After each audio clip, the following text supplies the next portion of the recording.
Alors, je vous avais demandé la dernière fois, en nous quittant, d'essayer, on pourrait dire, c'est comme si vous aviez suivi quelqu'un qui marche devant vous, quand vous prenez un guide, et puis après, quand vous essayez d'y aller seul. Tiens, par où il a passé? Il a passé par là, ou bien si vous êtes obligé de redescendre, on a passé par où? On a passé par... Voilà. Et donc, d'essayer de retrouver, ou de trouver, le chemin que l'on parcourt, parce que quand on fait de la philosophie, c'est-à-dire quand on est animé par un amour de la sagesse, donc a fortiori de la vérité, si j'aime la sagesse, j'aime la vérité, je dois parcourir le réel, hein, comme on parcourt la montagne pour aller sur une montagne. Je suis obligé d'avoir les pieds sur terre, si je veux. Bon, évidemment, vous avez peut-être des charismes particuliers je ne sais pas, vous savez, je ne sais pas toujours d'où il vient d'ailleurs. Jésus a bien été mis sur une haute montagne comme ça, hein, vous vous rappelez, pendant ses tentations, sans monter, sans vraiment parcourir les chemins. Normalement, quand on monte une montagne et qu'on fait une course, voilà, on essaie de chercher le chemin, on suit les courbes de niveau, le relief, et puis voilà, on essaie de trouver un itinéraire qui nous mène jusqu'au bout. De même, quand on cherche la sagesse, quand on cherche la vérité, vous voyez, je résiste à ce que je ferai spontanément, c'est tout de suite cogiter. Voilà, j'ai pensé à ça, comment ça, qui a dit ça, tout ça, bon. Bien sûr, je peux m'enquérir de savoir ce que d'autres ont dit. Ou si je veux monter sur une montagne, je veux voir si, surtout sur un massif qui n'est pas très parcouru, s'il y a eu pendant longtemps des massifs qui étaient vierges du côté de l'ascension. Hein. Autrefois, les gens ne montaient pas sur le sommet des montagnes, ils les regardaient, mais ils ne montaient pas. C'est des Anglais surtout qui ont commencé à monter les sommets. Et longtemps, il y a des sommets encore inviolés, donc non parcourus. Et donc j'aimerais monter là. Est-ce qu'il y a quelqu'un qui est monté là? Est-ce qu'il a pu nous indiquer comment il a réussi à monter sur cette montagne? Par où il passe? Il y a des livres comme ça, Michel pourrait nous le dire. Il y a des itinéraires qui sont tracés pour voilà, la voie Intel, la voie Bonacci, la voie je ne sais pas quoi, voilà, pour monter au Dru, au Grand Joras, je ne sais pas où, à l'Aiguille Verte, ou à l'Himalaya, si vous avez des montagnes qui vous plaisent, ou ailleurs. Donc j'ai quelqu'un qui a parcouru le terrain, si j'ose dire, et qui peut me dire là ça passe, là ça passe pas. Ou dans ces conditions de météorologique, vous ne pouvez pas passer par là, il faut passer par là. Voilà. Ou quand il y a des éboulements qui se font, vous voyez, récemment, enfin il y a quelques années, à la Mèche, il y a eu un grand éboulement, et donc la voie habituelle n'était pas praticable. Hein. Donc il peut y avoir des éboulements dans le réel qui font que, comme en ce moment, il y a des routes barrées pour les éboulements. Donc, je vais voir si malgré l'éboulement, je peux quand même arriver au bout. Hein. Les éboulements, c'est des choses qui, dans la réalité, sont difficiles à franchir, qui sont imprévisibles, qui sont imprévues, ou qui rendent difficiles des choses qui avant étaient aisées. Des fois, il peut y avoir des éboulements comme ça par rapport à la réalité, par exemple dans un certain contexte culturel.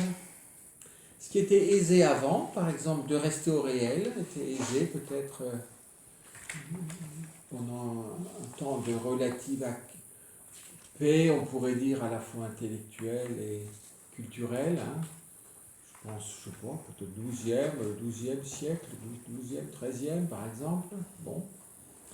Eh bien, dans d'autres contextes, surtout avec l'avènement de l'idéalisme, n'est plus aussi aisé. Et vous voyez, aujourd'hui, il y a des voies qui étaient simples autrefois, qui deviennent très compliquées. La découverte de l'âme, par exemple, qui était relativement simple autrefois, parce que la question de l'âme n'était pas un problème pour la plupart des personnes. Hein. Aujourd'hui, la question de l'âme n'est plus du tout évidente. Et même pour bien des personnes, est une chose qui est périmée, vous voyez, où vous pouvez réutiliser le mot, mais d'une façon tout à fait nouvelle. C'est comme un éboulement. Le milieu culturel a comme fait un éboulement, en tout cas de l'autre côté, qui fait que là, pour parcourir le chemin, par exemple, pour la découverte de l'âme ou pour la découverte de Dieu, eh bien, ce n'est plus simple du tout. Oui, du temps de saint Thomas, par exemple, saint Thomas d'Aquin. Pour le premier saint Thomas, bon, il fallait qu'il avance les doigts et mette la main dans le côté. Alors ça a été une électrocution pour dire qu'il était vraiment vivant et ressuscité. Bon, enfin. Et donc, vous voyez, pour saint Thomas, ce n'est même pas la question de savoir si Dieu existe ou pas, mais c'est quel est le rapport de l'intelligence avec Dieu. C'est pas qu'il existe ou pas. Pour qu'il existe, il fallait vraiment le boucher pour dire qu'il n'existe pas. Aujourd'hui, c'est l'inverse. Pour oser dire qu'il existe, oh là là. Donc, vous voyez, c'est ça les éboulements. Vous voyez, la réalité reste la même, mais les conditions pour la parcourir, pour l'atteindre, pour traverser certains lieux, certains passages, peuvent vraiment changer selon l'état, on pourrait dire, culturel des personnes. Soit dans un même lieu, l'état culturel change, soit je vais ailleurs. Et si je vais, par exemple, dans une culture différente, je ne sais pas moi, si j'allais en Chine, par exemple, c'est une culture qui fut quand même très différente. La question, par exemple, de la transcendance se pose tout autrement que chez nous.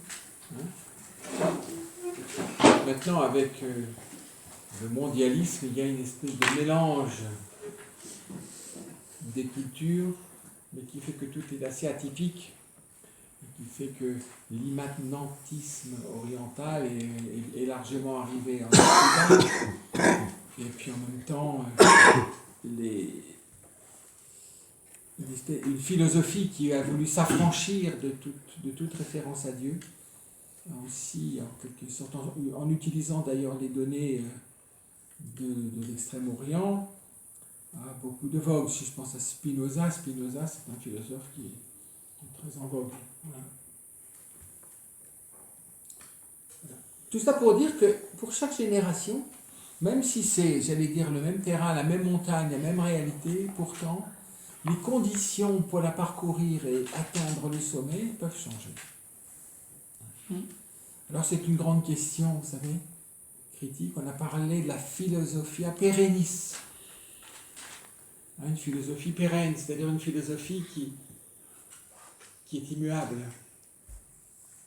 Alors, d'un côté, c'est vrai parce que le réel reste ce qu'il est. Et pourtant, ce n'est pas tout à fait vrai, puisque les conditions dans lesquelles je vais parcourir cela ne sont pas les mêmes.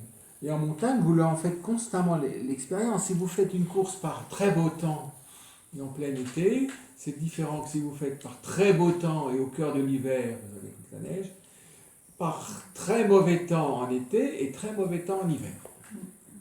Donc là, vous avez, c'est pourtant la même réalité, en gros, hein, c'est le même sol, mais les conditions ne sont plus du tout les mêmes. Il y a des tempêtes, il y a des pluies, il y a des, on pourrait dire, culturelles, hein, on pourrait dire idéologiques. Les idéologies sont comme des tempêtes qui modifient les conditions, on pourrait dire, pour parcourir le chemin. J'utilise une image pour montrer que, au fond, il est important pour le temps d'aujourd'hui,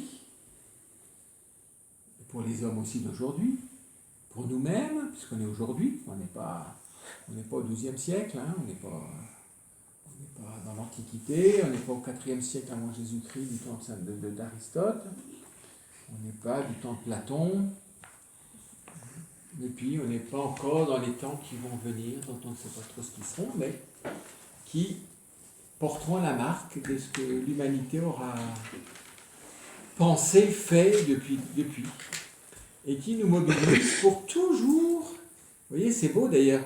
Je pense que tous les printemps, quand la neige fond, on essaie de refaire des chemins. Parce que l'hiver a tout modifié. Hein, et donc, il faut retracer les chemins. Enfin, en tout cas, dans les lieux un peu plus difficiles, plus instables, et souvent avec la pluie, la neige, tout part. Hein. Donc, il faut les retracer. De même, nous sommes appelés, les hommes sont appelés à chaque fois retracer la voie de la sagesse. Si on n'est pas obligé de monter sur le sommet des montagnes, par contre pour l'homme, pour l'esprit de l'homme, c'est quand même très important de pouvoir toujours atteindre les sommets. Et que d'atteindre les sommets, de l'atteindre dans l'Antiquité finissante, du temps de Jésus-Christ, dans le haut Moyen-Âge, dans la Renaissance, dans les Lumières, après la Révolution, après les idéologies athées, l'avènement de la science moderne, la technique, tout ça, les découvertes scientifiques, la bioéthique et tout ça change constamment. Vous voyez, le climat dans lequel, pourtant, il s'agit toujours de la même réalité, l'homme et l'au-delà de l'homme, s'il y a un au-delà de l'homme, mais selon les cultures anciennes et puis selon les religions et les traditions religieuses, il semblerait qu'il y a un au-delà de l'homme. Et donc, d'atteindre l'homme, qu'est-ce que c'est que l'homme? Et l'au-delà de l'homme, ce sont des questions dont la réponse, c'est-à-dire le parcours, vous voyez, peut varier selon les époques. Bien que ce soit la même réalité, mais comme l'ambiance change, le climat change, la météo change, et cette météo va aussi conditionner la manière dont on va interroger le réel. Parce qu'on ne peut découvrir et marcher que si j'interroge, si je pose des questions, si j'interroge. Si j'interroge, c'est un peu l'équivalent du désir d'atteindre ce sommet. Si j'ai aucun désir, j'atteindrai jamais le sommet. Si je dis, bon, je n'ai pas de désir, je suis bien là, sur le plancher des vaches, ça va très bien. Non, tu n'as pas envie? Non, je n'ai pas envie. Vous ne montrez rien. Par contre, si vous avez le désir, j'aimerais bien monter là-haut, ça doit être beau, vivre là-haut, c'est l'équivalent de l'interrogation pour l'intelligence qui cherche. Elle interroge. Et je peux interroger de façon judicieuse, ou je peux interroger de façon infructueuse. Une mauvaise question n'a pas de réponse. C'est ça, il faut être une mauvaise question n'a pas de réponse. Et il y a beaucoup de mauvaises questions dans le climat actuel. Donc elles n'ont pas de réponse. Une question mal posée n'a pas de réponse. C'est pour ça que quand une intelligence s'éveille, elle apprend un des premiers lieux qui fait que c'est vraiment, elle va forger des interrogations, des questions. Et plus la question est ajustée, plus elle risque de nous aider à vraiment atteindre le but, l'horizon de la question. Et puis, pour pouvoir atteindre donc ce que la question de sommet, il faut aussi acquérir de quoi pouvoir l'atteindre. Comme quand vous voulez faire une course en moyenne ou haute montagne, vous n'allez pas partir en escarpin, vous voyez, vous allez mettre de bonnes chaussures déjà. Ça dépend beaucoup des chaussures. Hein. Après, vous allez peut-être quand même prévoir qu'il risque peut-être de faire froid, même en été. Etc. De la même manière, quand je veux m'élancer pour aller jusqu'au bout de la vérité et de la sagesse, il faudra que j'acquière un équipement. De bonnes chaussures, des vêtements qui à la fois respirent, vous transpirez sans être Donc le monde moderne a trouvé des matières assez bizarres qui font que vous nagez pas dans votre sueur toute la journée, ça respire, ça fait bref, et en même temps c'est chaud, enfin bref, aéré et chaud, je sais pas si ça existe d'ailleurs, mais bon, c'est vrai. Bon. Donc ça existe, donc c'est aéré et pourtant c'est chaud et tout. Voilà. Le problème c'est que c'est chaud et vous transpirez un petit peu, et c'est pas chaud et vous avez froid. Donc tout ça, on va voir que l'intelligence, quand on cherche pour atteindre les sommets, le grand sommet, c'est Dieu, c'est la question de Dieu. Un petit sommet, mais un très beau sommet, c'est déjà la question de l'âme. Et puis après, avant, il y a un sommet, on peut peut-être découvrir, de façon, pour l'exprimer de façon imagée, on peut découvrir peut-être le cœur de l'être humain, ce qui le fait agir, ce qui fait le cœur. Qu'est-ce que c'est que le cœur? Est-ce qu'on peut découvrir le cœur? Et puis avant le cœur, on peut découvrir quand même cette capacité de réaliser des choses, de modifier la réalité, de créer des choses, qui est une dimension tout à fait fondamentale de l'être humain, qui est un beau petit sommet, un premier sommet. Vous savez, quand vous arrivez, spécialement dans la région parisienne, pour quelques jours, il vaut mieux commencer par un joli petit sommet. Si vous voulez commencer par le plus élevé, vous risquez de vous écraser à terre. Vous terminez chez le cardiologue. Bon. Par manque d'entraînement. Donc, de la même manière, quand l'intelligence veut gravir les sommets, c'est-à-dire chercher la vérité et atteindre les sommets, il faut qu'elle commence par des sommets les moins difficiles. Parce que si je n'atteins jamais aucun sommet, vous voyez, quelqu'un qui aime la montagne mais qui n'arrive jamais à atteindre le moindre sommet, c'est terrible.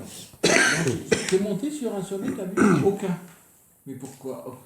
Aucun, tout ça, ça a jamais toujours raté.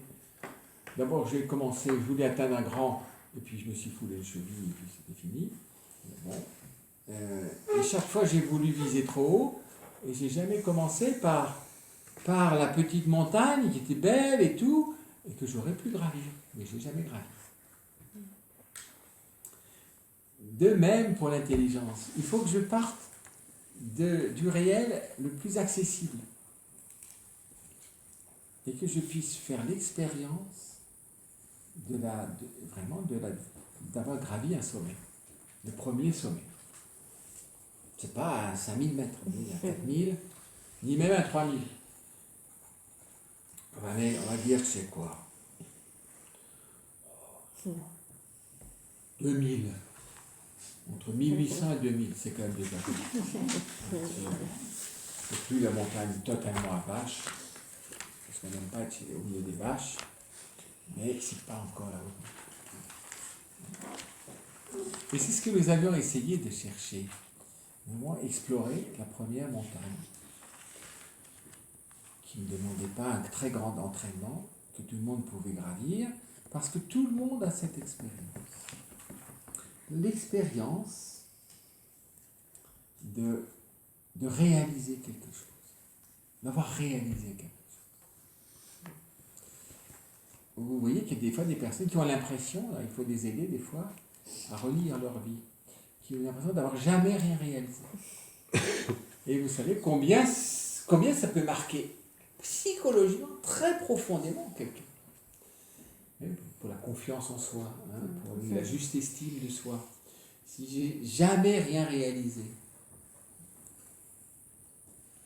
alors généralement ça se prend du côté des études.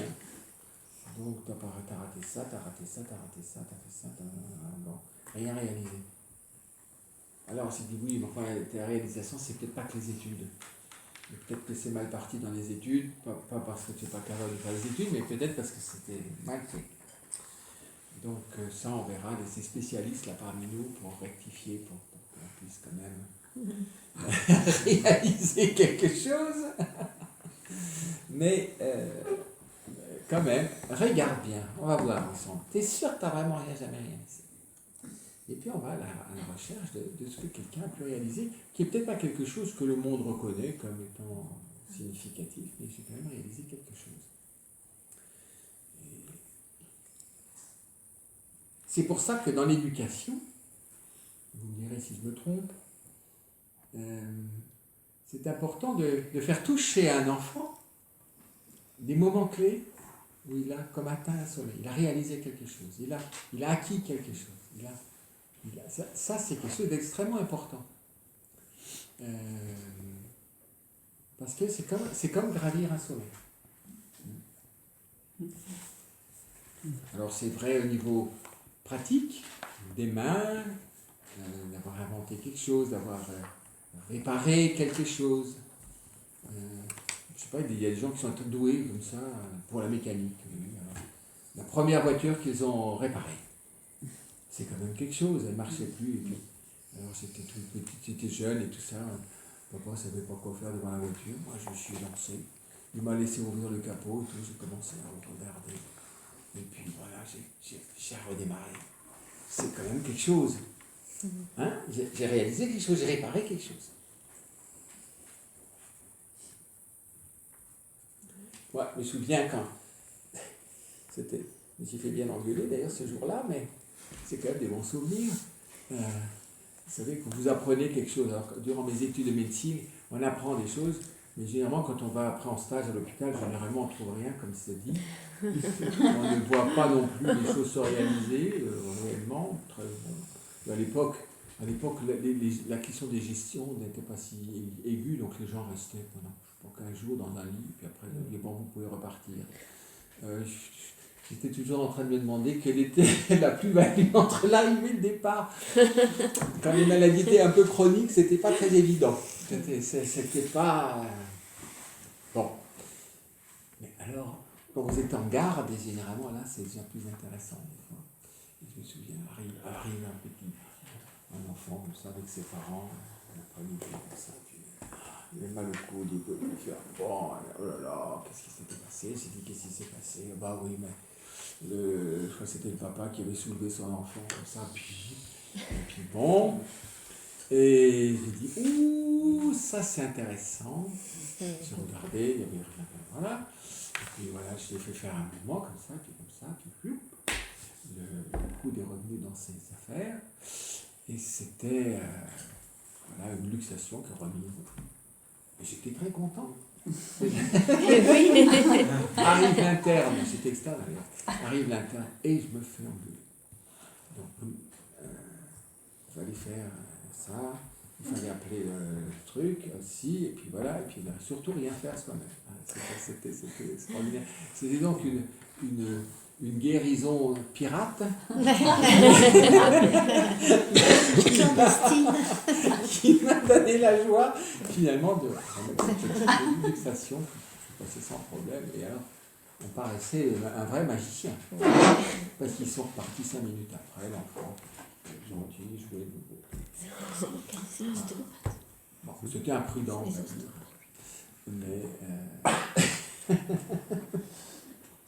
mais ça exprime quand on réussit quelque chose. Et voilà. Donc, c'est quelque chose qui est enraciné dans l'être humain et qui est fondamental. C'est fondamental. Parce que l'homme est face à un univers physique. Alors dans la Genèse, dans la Bible, c'est gentil, parce que, au moins pour Adam, le premier, Adam n'a ni été enfant, ni langé, il n'a pas dû aller à l'école, il n'a pas dû grandir, il n'a pas eu tous les problèmes de diversement, il est sorti des mains de Dieu merveilleusement, avec toutes ses capacités, et en plus, qu'est-ce que Dieu avait fait pour lui? Tout est fait. C'est un infuse. Pardon? La science infuse, vous savez tout? Non, mais La laine de vie. ça c'est déjà fait, ça, parce que je sais comment Donne-le monde à transformer. Non, il était seul pendant un temps. Une autre cause. Oui, il a tout nommé. Il a tout nommé la création. Oui, il lui donne le monde à changer. Comment? Il lui donne le monde.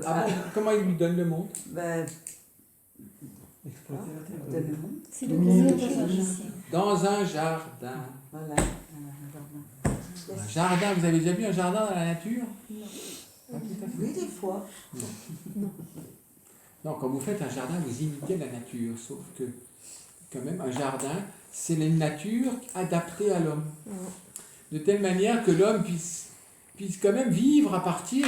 Parce que si je vous lâchais dans la forêt, comme ça, on est devenus des êtres très très peu débrouillards. Parce que, vous savez, quand vous lisez des récits comme ça, des gens qui ont été déportés, débarqués là,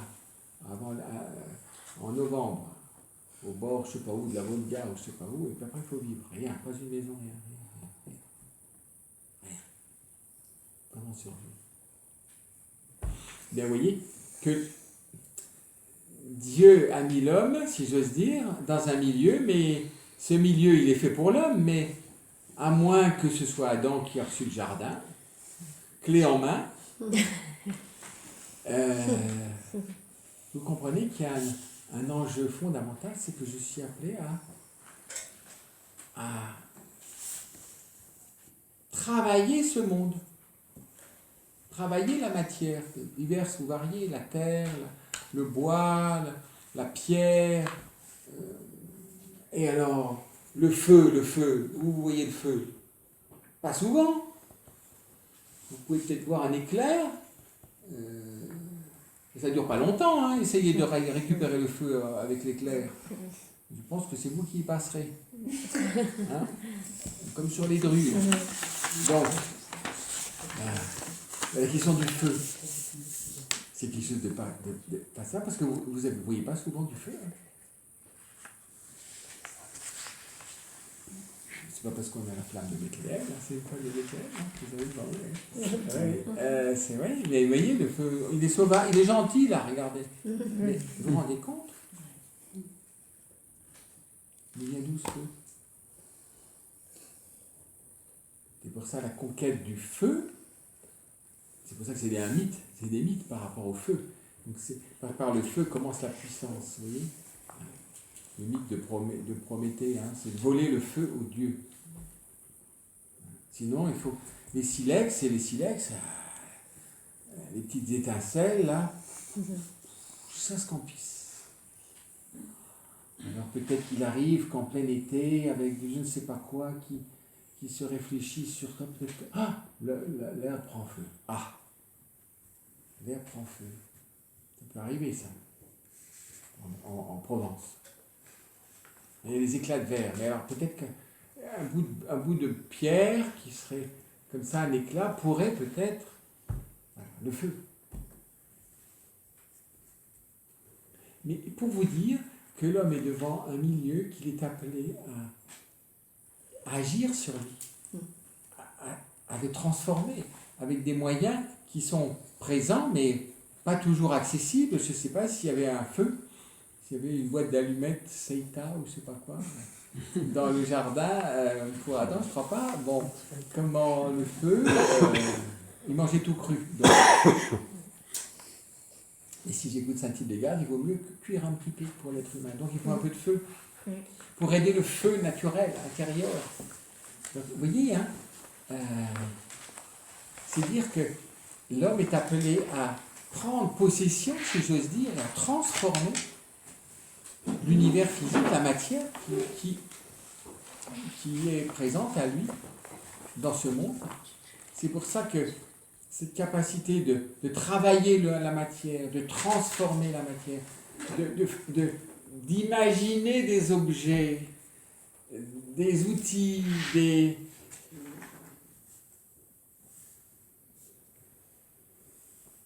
trouver des processus de transformation, vous voyez, même simplement dans la cuisine. Quand vous faites de la cuisine, des choses ne peuvent se mélanger que après un processus. Vous voyez, si vous mélangez comme ça ne donnera rien. Enfin, rien. Ça donne quelque chose, mais c'est pas bon. Si vous voulez arriver à faire, je ne sais pas, une sauce, une crème, un truc comme ça. Vous voyez, faites d'abord ça, mettez ça, puis ensuite ça, chauffez, versez progressivement, etc. Vous voyez, il y a toute une procédure. Hein, vous voyez bien dans l'expérience un peu simple. Est-ce que de boire du café, puis du lait, ou du lait, puis du café, ou du café au lait, c'est la même chose? Vous avez remarqué? Du côté de votre digestion, c'est la même chose. Non. Donc, je vois bien qu'il y a un processus. Faire du fromage, ou tel fromage. Alors, vous ne mettez pas à la même température, ni dans le même lieu, ni avec le même lait, ni avec le même pourcentage de crème, ni à partir de je ne sais pas quoi, ni de la brebis, ni de la chèvre, ni de la vache, ni du chameau, de la chamelle, ni de tous les laits qu'on peut trouver, je ne sais pas. D'ânesse. Le fromage d'ânesse. Pourquoi? Vous n'avez pas essayé ça? Le fromage de jument. Oui, c'est vrai, il n'y a pas de fromage d'ânesse. Il y a le lait d'ânesse. Le lait d'ânesse, ouais. Oui, mais le fromage. Mais c'est tellement précieux le lait d'ânesse qu'on le transforme pas. Pourquoi? Parce que tout le monde a peur d'être devenir bête. Parce que le lait d'ânesse est tellement profitable. Oui. Je pense que c'est comme c'est précieux, on le transforme, on le laisse comme ça. C'est un stimulant immunitaire. Du savon. Hein, le lait d'ânesse a des vertus. Et de jument d'ailleurs. Ah oui. Oui, le jument, oui. Du savon. Très proche du lait de la femme. Donc, vous voyez que nous sommes devant une expérience fondamentale, vous voyez, devant laquelle seul l'homme se trouve. Vous me direz, oui, mais les animaux aussi. Mais c'est tellement lié à leur nature qu'ils n'ont pas à s'approprier cette capacité. Vous voyez, ils n'inventent rien au sens fort. Chaque animal, selon sa nature, j'allais dire, est dans le lien avec son milieu et peut-être produit telle ou telle chose, mais pas de façon consciente et de façon stéréotypée, selon sa nature. Je ne sais pas ce qu'on pourrait prendre comme exemple. Alors, les abeilles, c'est l'exemple le plus incroyable. L'abeille. C'est pour ça qu'elle est comme le baromètre de l'homme, l'abeille. Mais elle fait tout de façon, avec une capacité de transformation, de totipotence, un peu selon l'alimentation d'ailleurs. Des individus de base ont des vocations, j'allais dire, extrêmement diverses. Mais on peut être émerveillé devant les alvéoles dans lesquelles elle se mettre le miel, mais en fait elle ne sait pas qu'elle fait je sais pas, c'est un hexagone, je crois, je sais pas, non. C'est un hexagone. 1, 2, 3, 4, 5, 6, de ces côtés. C'est un hexagone, oui. Mais elle ne sait pas qu'elle fait un hexagone. Et même des méchants de guêpes font quelque chose qui ressemble à ça un peu. Quant à nous, les méchants de guêpes. Et puis après, les abeilles sauvages, c'est encore plus, parce qu'en plus, c'est pas bien. Bon, mais c'est quand même étonnant. Vous voyez? C'est une vraie. Mais il n'y a pas de conscience de le faire. Hein? C'est pour ça que les anciens disent, en fond, l'homme imite la nature. Et dans la nature, avec même les autres vivants, commence déjà une petite transformation de la nature. Dans la nature, il y a déjà une transformation de la nature. Il y a une amorce. Une amorce. Une ruche, c'est une naturelle, hein, même, je veux dire, un essaim naturel qui, si je regarde, il y a une amorce de quelque chose. Hein. Donc, la nature peut éclairer l'homme. Mais ça veut dire que l'homme a besoin d'être éclairé. Il a besoin de lumière, il a besoin d'un, comment on dirait ça, d'idées, de trouver comment vous allez, je sais pas, le premier bronze qui a été fait, il fallait penser mélanger de l'étain et du cuivre. Le bronze, pardon, l'étain, le cuivre. Comment extraire l'étain? Qu'est-ce que c'est que l'étain? Vous voyez, regardez. Vous voyez, on est tellement... Nous, on achète aujourd'hui. On ne sait plus rien faire. Rien. Ce qui est frappant dans les dans des villes beaucoup moins sophistiquées, c'est extraordinaire comme les hommes avaient réalisé, voire de tout, ils pouvaient faire quelque chose. Jusqu'au du crottin, et le crottin, et pour faire du mur, et pour faire du jardin, et pour avoir du combustible, hein, les chapatis ou les trucs qu'on cuit sur les crottes séchées de chameaux, par exemple, hein, c'est un bon combustible pour avoir du feu en plein désert. Hein, comme ça, on cuit c'est de la pâte avec de l'eau, et ça fait un bon repas. Du pain azime, en fait, c'est du pain azime. Non levé. Ouais. Vous voyez donc, l'homme est appelé, mais pour nous c'est plus difficile à voir, hein, parce que nous sommes devant des produits manufacturés, ou même pas manufacturés, enfin faits, déjà faits. Dans une société de consommation, tout est fait. Et en Occident, plus rien n'est presque fait en Occident. Donc tout vient de... Vous avez compris. Bon. Donc on ne voit même pas comment c'est fait. Si ce n'est dans un musée peut-être. Autrefois, vous pouviez visiter une filature. Quand j'étais petit, je me souviens, j'allais visiter une filature. C'est incroyable. Les machines pour faire du fil et comment tisser et tout ça, ça n'est plus une filature. Hein? C'est parti. Hein? Donc nous on achète, on se voit, voilà, c'est fait. Les poissons, c'est en boîte. Les trucs, vous voyez, c'est très difficile. Et la plupart des métiers, vous voyez, qu'est-ce que c'est? C'est quoi? C'est beaucoup de contrôle. Hein? De l'imagination, comment on va faire pour mettre... Hein? Vous voyez, c'est... Et même à l'école, vous voyez... le rapport aux choses à transformer. Pour le calcul, vous voyez, le calcul, c'est, la matière du calcul sont des chiffres que je vais devoir assembler. Alors, on dirait une opération, c'est quelque chose, c'est comme un faire au niveau avec les chiffres. Additionner, c'est une œuvre. Multiplier, c'est une autre œuvre avec les mêmes chiffres. Diviser, c'est une autre œuvre. Soustraire, c'est encore une autre œuvre. Je connais les chiffres, je connais leur rapport, je connais ce qui peut faire, les additionner, les soustraire, les multiplier, les diviser, qu'est-ce que ça veut dire? Vous voyez, vous comprenez ça? Il y a une analogie comme une transformation, c'est un peu plus abstrait que de transformer de la terre, mais c'est quelque chose comme ça.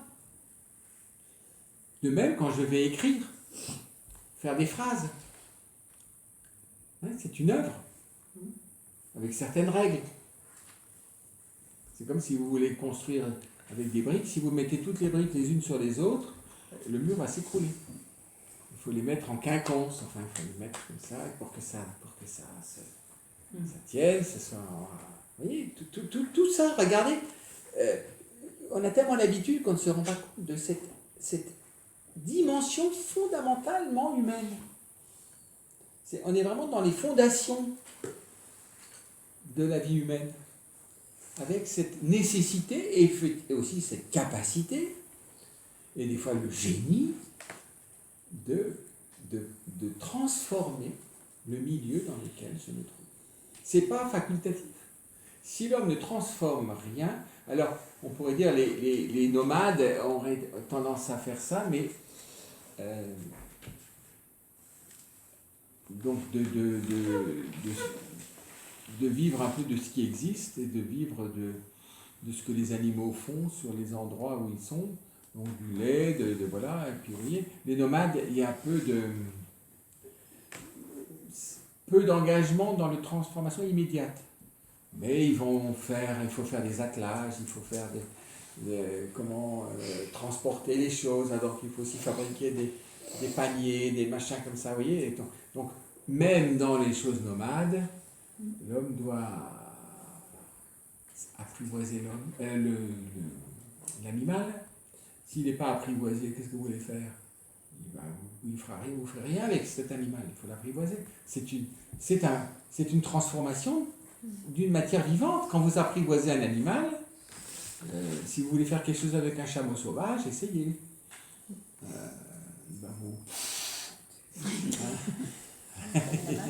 Il va vous vider sa panse et ça sent très bon, par exemple. Donc, vous voyez, c'est des gros lamas, quoi.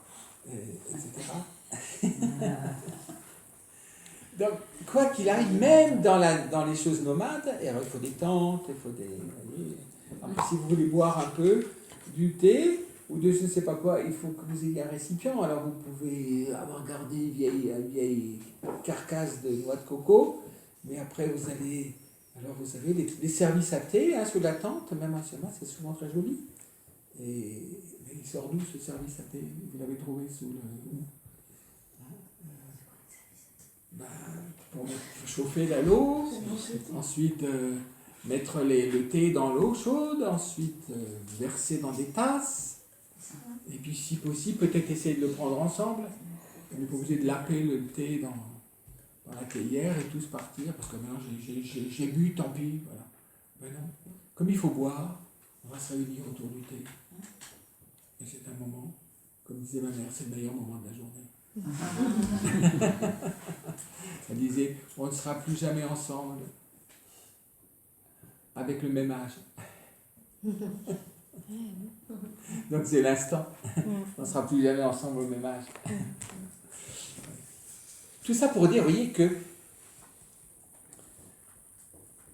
si Dieu a donné un jardin, il a fait une amorce, on pourrait dire. C'est joli, c'est symbolique. Le comment de la création de l'homme, j'en sais rien. Mais le récit exprime symboliquement des choses profondes. Et Dieu prend les devants pour, en quelque sorte, mettre l'homme dans un milieu qui soit adapté à l'homme. L'homme doit appeler à humaniser son milieu, à pouvoir vivre de son milieu, à pouvoir même transformer son milieu, pas seulement d'une façon utile, mais même d'une façon belle. Humaniser le milieu.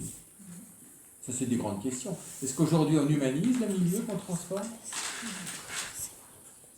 Allez dans nos hôpitaux, allez dans même les maisons. C'est curieux, la manière actuelle d'aménager les demeures, les lieux d'habitation.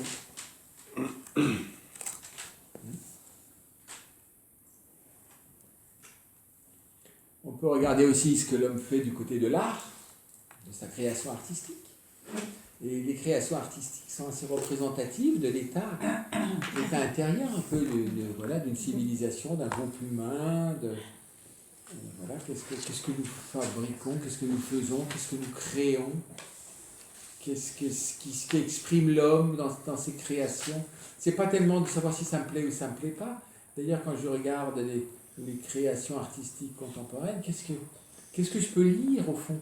Parce que quand l'homme fait des œuvres, elles plaisent ou pas, sont des vraies œuvres ou pas, j'en sais rien, c'est pas tellement la question.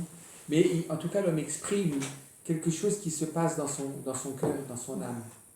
Qu'est-ce que je peux voir dans les créations actuelles? Vous voyez, comment est l'homme? Vous voyez, donc, tout ça, vous êtes d'accord avec moi que ça fait partie de l'existence humaine, fondamentalement. Donc, c'est une dimension fondamentalement humaine.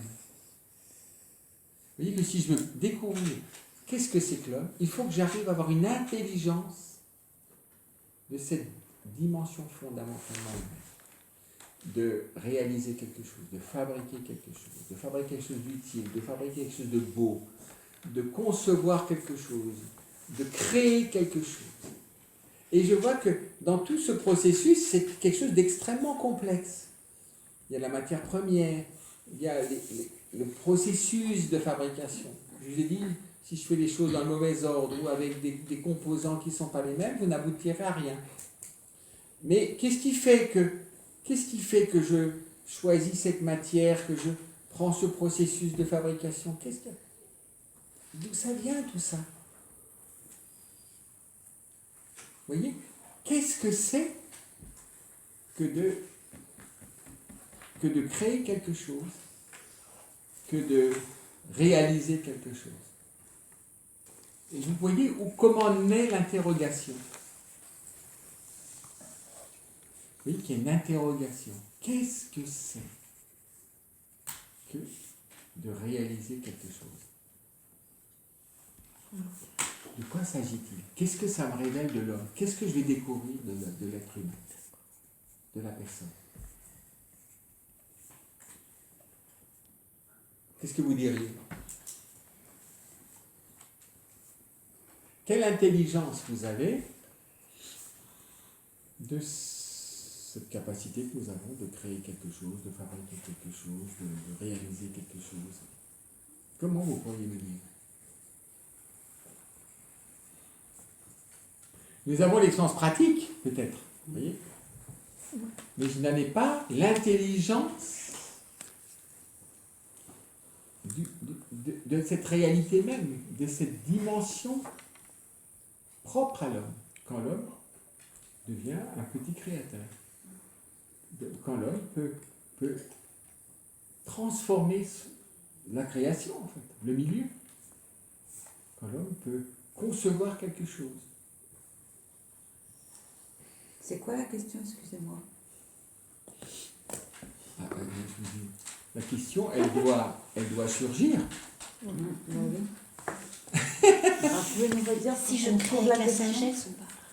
Jusqu'à présent, je vous ai montré, en partant de cet exemple symbolique de la Genèse, puisque que Dieu n'avait pas mis l'homme dans le milieu purement naturel, purement sauvage. Et donc, on pourrait dire que Dieu avait commencé à faire quelque chose. Vous savez, c'est comme si, quand vous voulez que les rayons des abeilles soient bien, vous commencez à leur donner un petit canevas, à partir duquel elle continue. Hein, si vous voulez des beaux rayons bien hexagonaux. Dieu a commencé quelque chose.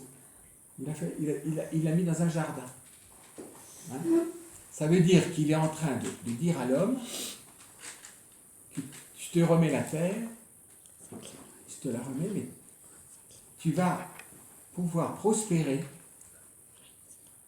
en la transformant et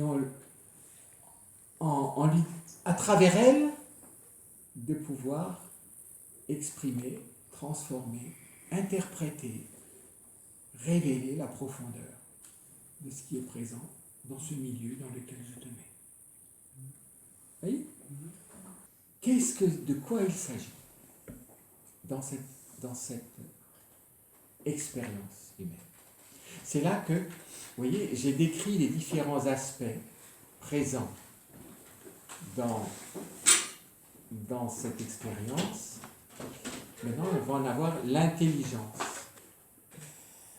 Vous voyez qu'après la description, il faut que j'arrive à l'intelligence des choses. Quelle intelligence? Qu'est-ce que c'est? Qu'est-ce que c'est que cette dimension créatrice dont est capable l'homme?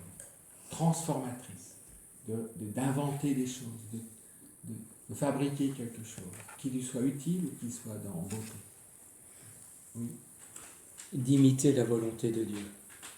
Oui, mais ça, vous voyez, philosophiquement, je ne peux pas dire ça. Parce que je ne peux rien dire de Dieu, philosophiquement, directement, comme ça. Et la volonté de Dieu, où vous allez la connaître, et comment, pour pouvoir l'imiter, il faut que vous puissiez la connaître. Ouais.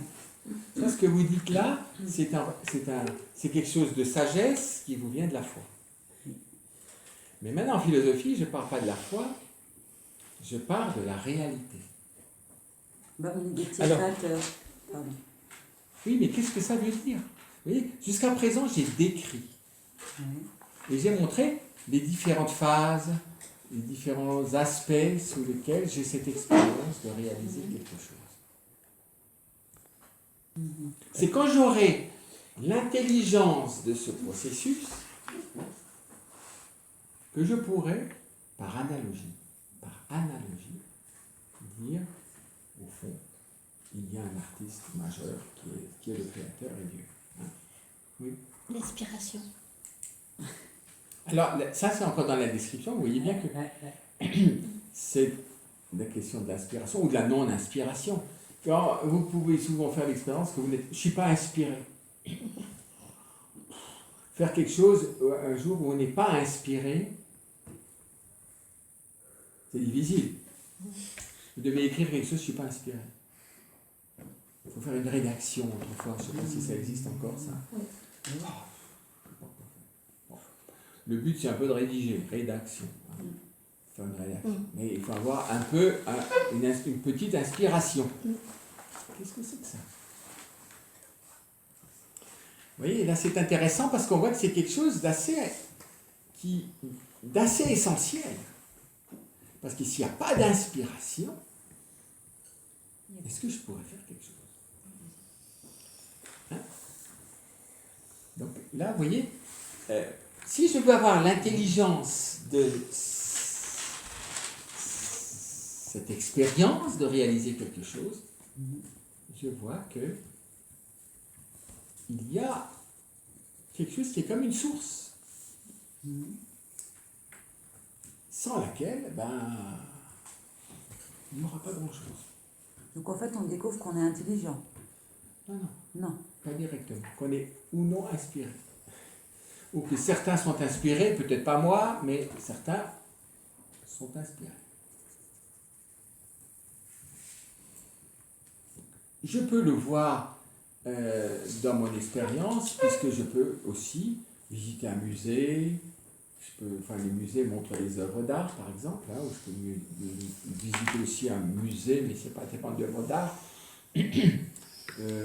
d'artisanat, je sais pas, de l'habitation traditionnelle d'un pays ou d'une région. Je vous ai parlé la dernière fois du musée de l'outil, je ne sais plus comment ça s'appelle exactement, à Troyes. Musée de l'outil et de la pensée ouvrière. Voilà. Je connais par cœur. Pas l'intérieur, l'extérieur. Mais le mot ouvrière au sens de faire un ouvrage, hein, pas ouvrier au sens... la pensée de celui qui fait un ouvrage, qui œuvre. La pensée qui œuvre. Vous voyez ? Mais pour qu'il y ait pensée créatrice, il faut déjà des matériaux à disposition.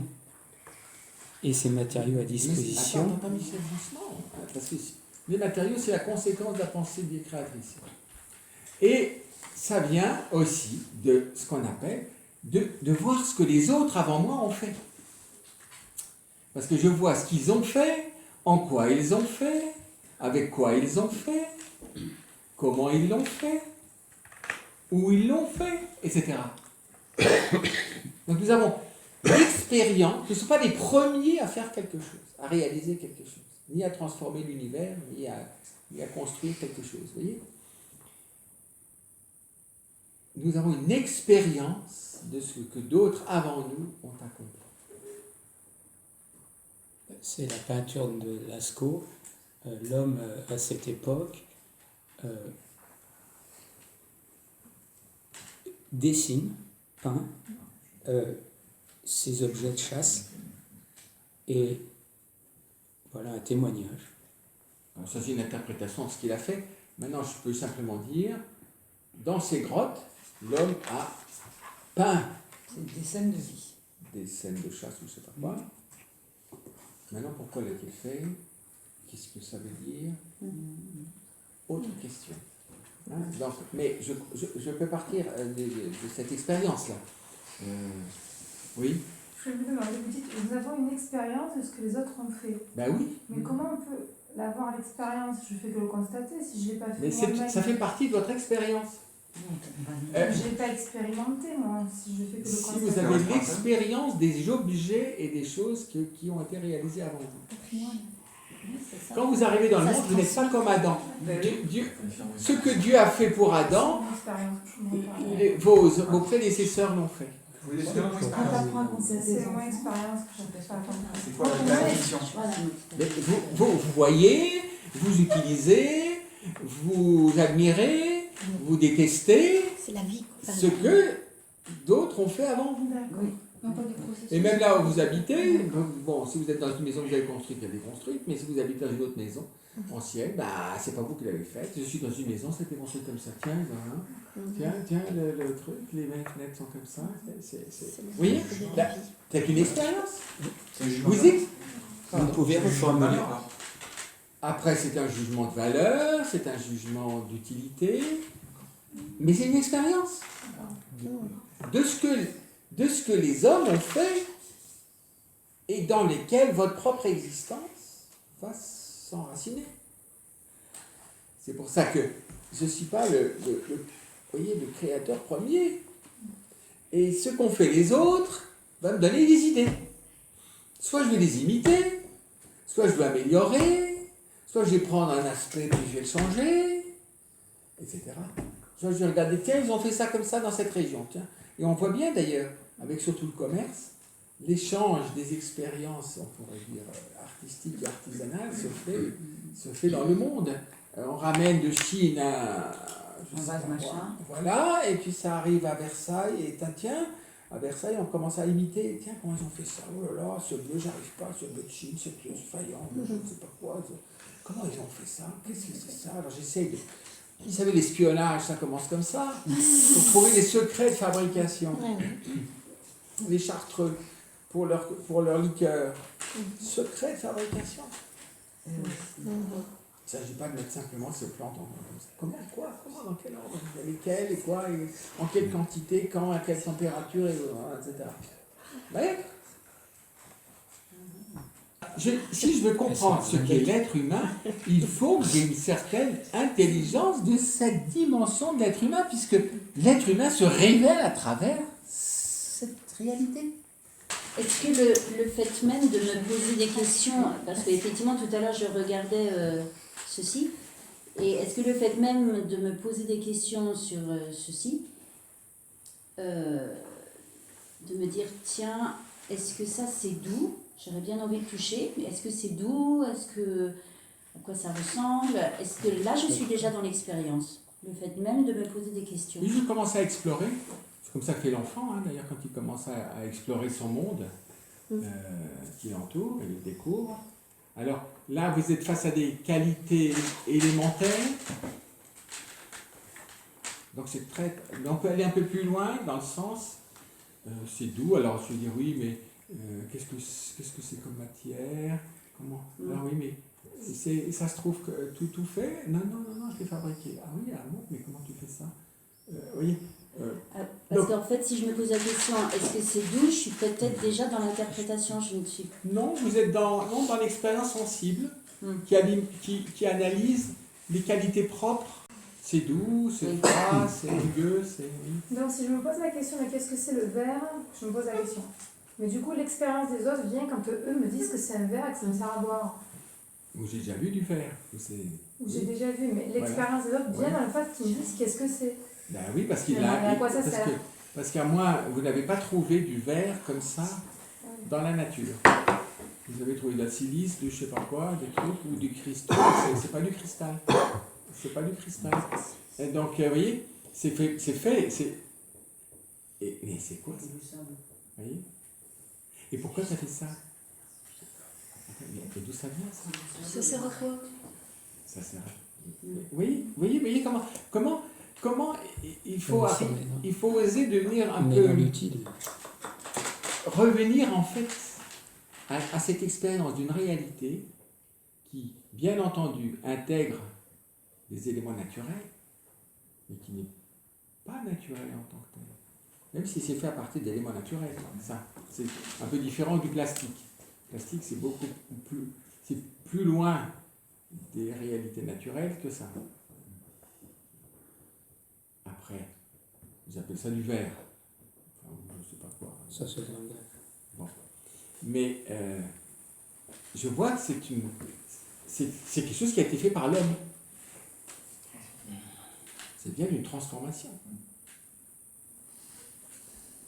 Et cette transformation, ce que disait Sophie tout à l'heure, mais pour que j'arrive à une chose pareille, il y a des choses qui arrivent par hasard, on dit que des grandes découvertes se font souvent par hasard, mais un hasard dans un processus, c'est-à-dire, c'est pas un pur hasard souvent. Je voulais faire les choses comme ça, mais arrive un incident ou un imprévu qui fait qu'au fond, je ne vais pas suivre le cours normal et que quelque chose non prévu, non voulu se réalise et qui a un résultat intéressant. Donc c'est l'occasion de découvrir quelque chose. Tiens, c'est bizarre. Tiens, ça fait... C'est comme ça, paraît-il, qu'on a inventé la tarte tatin. Et le café, on a découvert le café comme ça. Peut-être, je sais pas. Bon, bah, Ouais, ouais. les graines dans du feu. Mais vous voyez bien que ce que disait Michel tout à l'heure, il y a une intelligence j'allais dire, qui recueille le fruit de l'expérience et qui va alors essayer de tirer parti de ce que j'ai découvert par hasard. Vous voyez ? Et même d'améliorer ce qu'a fait peut-être le hasard. Hein ? Je devais mettre le beurre avant le truc, et maintenant je le fais à l'inverse, j'étais distrait. Tiens, ça fait le truc. Ah, tiens, bon. Tiens, je vais essayer. Donc je vais explorer cette voie que je ne connaissais pas en mettant le beurre avant je ne sais pas quoi. On va dépasser les constatations, la découverte de ta richesse et la complexité de cette expérience, et au fur et à mesure qu'on en fait l'expérience, vous voyez qu'on pose des questions. Vous voyez bien qu'il y a un processus qui d'une certaine manière s'enracine dans la nature, mais qui met en jeu l'intelligence.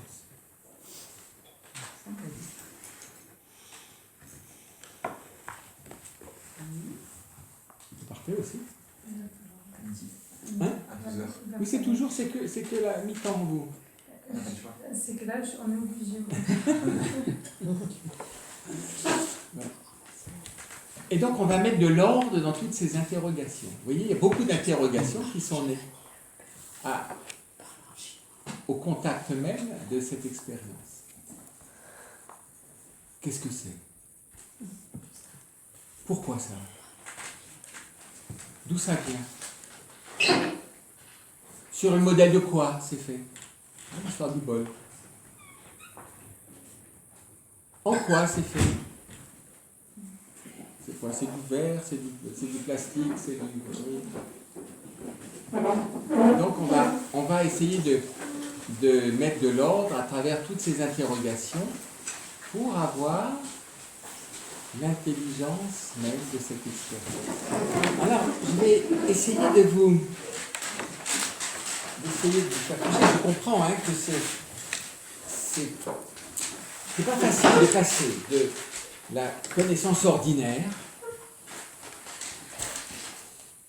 ou du regard descriptif. Donc je décris quelque chose. C'est ce qu'on lit le plus souvent quand vous lisez le journal, c'est à peu près descriptif. C'est interprété beaucoup, mais ça dépend du journal que vous prenez, mais bon, c'est quand même descriptif, en gros. Ce que c'est qu'une analyse. Vous voyez, je vous ai dit la dernière fois que je ne comprends, là cette fois-ci, c'est une activité de l'homme, que quand j'ai saisi quelle est sa source. Quel est son principe? Vous voyez, c'est-à-dire qu'est-ce qui en est l'origine? C'est ça qu'on va chercher. Alors, par exemple, si nous prenons une œuvre d'art, nous voyons bien que quand l'homme fait une œuvre artistique, si c'est vraiment un artiste, il ne va pas... Alors il y a des artistes comme ça, ils sont extrêmement habiles, et ils vont vous peindre un paysage ou un visage, un portrait, presque comme une carte postale. Tellement le réalisme est parfaitement fait, techniquement c'est merveilleux. J'ai comme ça je connais quelqu'un qui aime beaucoup peindre, qui a fait comme ça c'est devenu une carte postale, par exemple, d'Élisabeth de la Trinité en carmélite à partir d'une photo. C'est parfaitement fait. Je vois que c'est pas la photo, c'est peint, mais voilà, c'est la restitution autant que possible à l'identique d'un modèle. Mais c'est pas ça le grand art. Qu'est-ce qui fait que quand l'homme fait quelque chose, interprète quelque chose, en fait il interprète quelque chose. Il va nous donner un éclairage particulier sur une réalité. Même quand il peint un paysage. Vous voyez, il va pouvoir vous peindre un paysage à partir de votre chambre que vous connaissez parfaitement, mais en essayant d'en faire toucher l'âme, si j'ose dire. Vous voyez, ce que ce paysage ou cette vue a, comment cette vue peut peut-être éveiller l'âme d'une certaine manière, hein, ou bien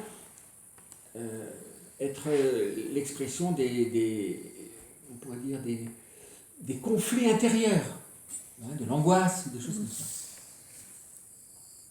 C'est pour ça que quand l'homme fait quelque chose, en fait, il reçoit à partir du réel quelque chose et il essaye de transmettre quelque chose de lui-même à son frère dans l'humanité. Alors si je prends par exemple un sujet par exemple de peinture, la peinture c'est plus facile peut-être que la musique, hein, c'est un des sujets extrêmement communs, enfin très utilisés, par exemple l'Annonciation. Ou un autre sujet encore plus utilisé, c'est la crucifixion. Alors je n'ai pas été ni à Nazareth, ni au Golgotha ce jour-là, mais ça s'inspire de scènes que l'on peut avoir, et même le fait d'imaginer le décor et tout cela va vous donner un regard très différent sur, on pourrait dire, la même scène, l'Annonciation.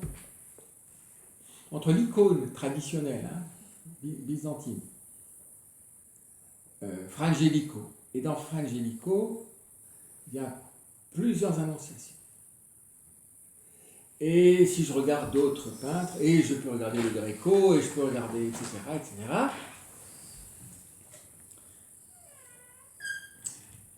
on va dire, l'artiste essaye de me transmettre une lumière particulière sur cet événement. Déjà, je peux le représenter pas du tout au même moment.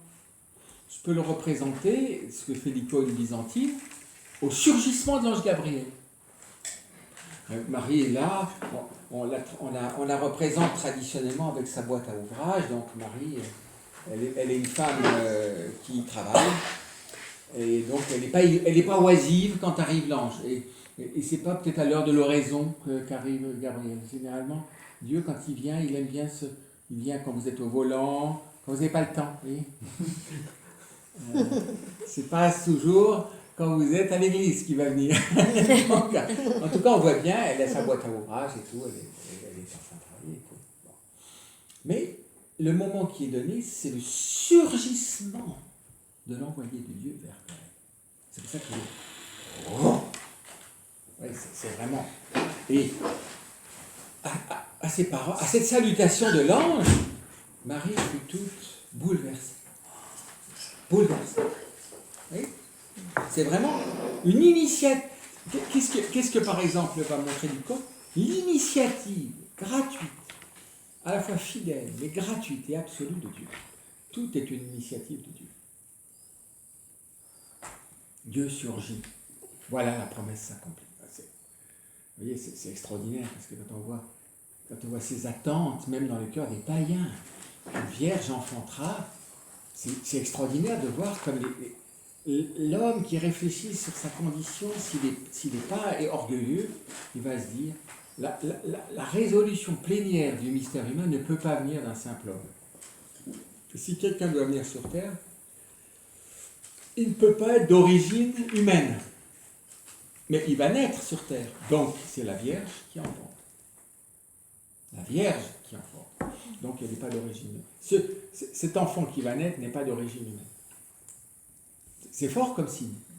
Et c'est le signe que va donner Dieu à Akaz. Donc, ça se réalise. Ce qui était, j'allais dire, un vœu pieux, se réalise.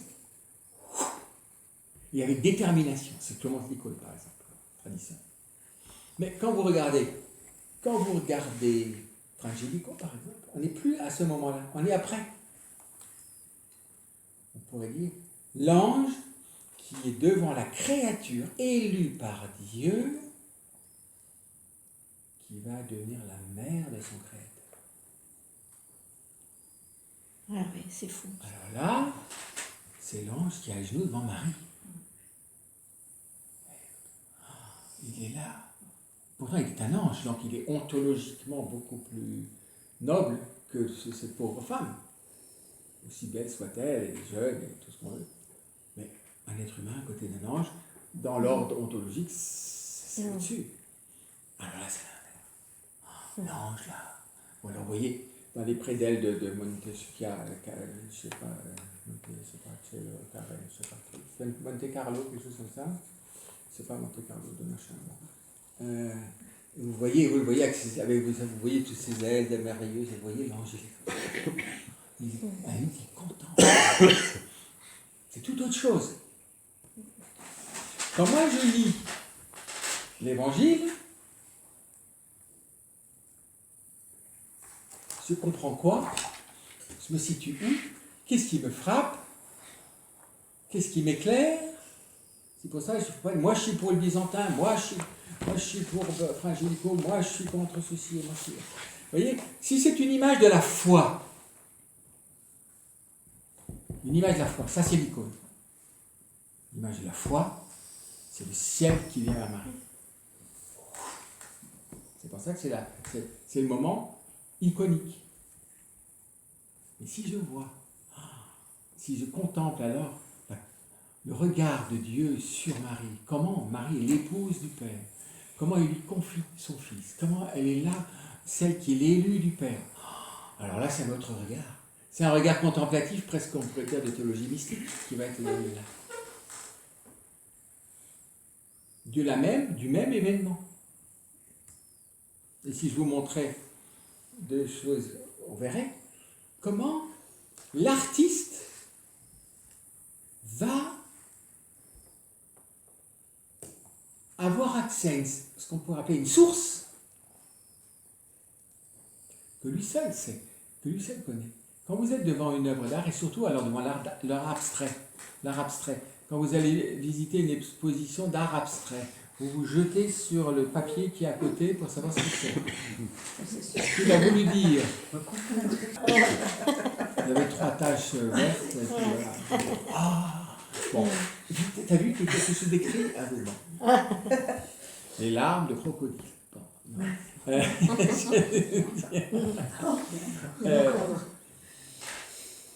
je vais dire, mais qu'est-ce qu'il a voulu? Qu'est-ce qu'il a voulu exprimer? Qu'est-ce qu'il a voulu dire? Qu'est-ce que ça signifie? Vous voyez? Vous êtes devant même un outil que vous ne connaissez pas. Si vous allez à 3, là, vous allez en voir que vous ne connaissez pas du tout. Mais qu'est-ce que c'est comme outil? Ça sert à... Enfin, comme outil, ça sert à quoi? Qu'est-ce qu'il est censé rendre possible, cet outil? Vous voyez? Vous voyez un objet que vous ne connaissez pas, vous dites, mais qu'est-ce que c'est ça? Si c'est farfelu, mais qu'est-ce qu'il a voulu faire? Donc quand vous faites ça, vous n'êtes pas en train de regarder si c'est du bois, du plastique, du plâtre, de la pierre, puis si c'est de la pierre, si c'est du marbre, du granit, du machin, tout ça. Vous cherchez à savoir qu'est-ce que l'auteur a fait, ou qu'est-ce qu'il a voulu faire. Vous comprenez ça? Si vous êtes devant c'est ce que vous avez. Vous êtes tout de suite vous dites, mais qu'est-ce qu'il a voulu faire? Qu'est-ce qu'il a fait? Quand vous posez cette question, vous voyez, avant de savoir si c'est du beau bois, si c'est du... On peut être séduit par ça. Vous vous dire, oh ben, vous trouvez ça horrible, mais quand même c'est du beau bois. Donc je regardais le bois, en quoi c'est fait? Ah oui, c'est ça. Mais enfin, si l'artiste était là et que vous vous intéressez qu'au bois qu'il a utilisé, il sera plutôt furieux.